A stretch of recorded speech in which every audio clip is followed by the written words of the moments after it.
Top quality और consistent performance के लिए सिर्फ सिल्वर पंप नाम याद रखना। और खबरों में आगे बढ़ेंगे। राजा रघुवंशी मर्डर केस में सूत्रों के हवाले से बड़ी खबर है। सोनम के मिलने से पहले राज की गिरफ्तारी हुई।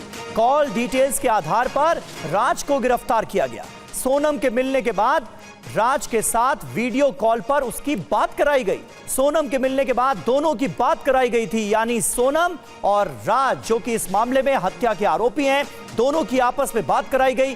वीडियो कॉल के बाद सोनम ने सच कबूला। सोनम और राज का प्लान था कि सोनम गाजीपुर में इस हालत में मिलेगी कि उसके साथ लूट हुई है और पति को मार दिया गया है लुटेरों ने और उसे यहां छोड़ दिया है किडनैप करके। यह पूरी प्लानिंग थी जिसके बारे में अब जानकारी सामने आ रही है। और शुभम गुप्ता हमारे संवाददाता एक बार फिर हमारे साथ लाइव जुड़ चुके हैं। शुभम, यानी कहीं ना कहीं जो पूरी योजना थी वो इस मर्डर को लूट की शक्ल देना भी था और इस तरह से हत्यारे बचना चाहते थे।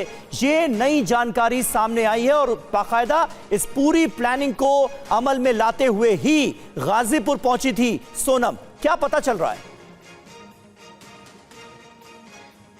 देखिए समीर, अब जो अनसुलझे सवाल थे अब धीरे धीरे उनके जवाब आना शुरू हुए हैं। गुत्थी सुलझती हुई नज़र आ रही है क्योंकि शुरुआत में सोनम की यही प्लानिंग थी कि राजा रघुवंशी को उन्हीं पहाड़ों में धक्का दे दिया जाएगा ताकि जब ये चीज़ें सामने आए कि मौत कैसे हुई तो ये पता चले कि नीचे गिरने से मौत हो गई। और उसके बाद सोनम की और राज कुशवाहा की ये प्लानिंग थी कि वो बदहवास किसी जगह पर मिलेगी और ये कहेगी कि लुटेरों ने उसे लूटा है, उसके पति के साथ मारपीट की है, उससे धक्का दे दिया है। और आप देखिए कि वही चीज़ सोनम ने उस ढाबे के मालिक से भी कही कि उसके पति के साथ मारपीट हुई है, शिलोंग में, मेघालय में उसे फेंक दिया गया है और उनके उस कपल के साथ लूट हुई है। यही चीज़ उसने कही थी और यही प्लान था। और आप देखिए, लेकिन हत्या को अंजाम तो कुल्हाड़ी के जरिए दिया गया है ना शुभम?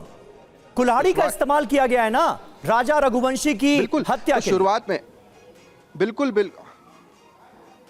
बिल्कुल समीर, जो प्लान था वो ये था कि राजा रघुवंशी को धक्का दिया जाएगा, मगर राजा रघुवंशी एक तरह से इन तीनों आरोपियों पर भारी पड़ रहा था और उसके बाद सोनम जोर से चिल्लाई और कहा कि मारो इसे।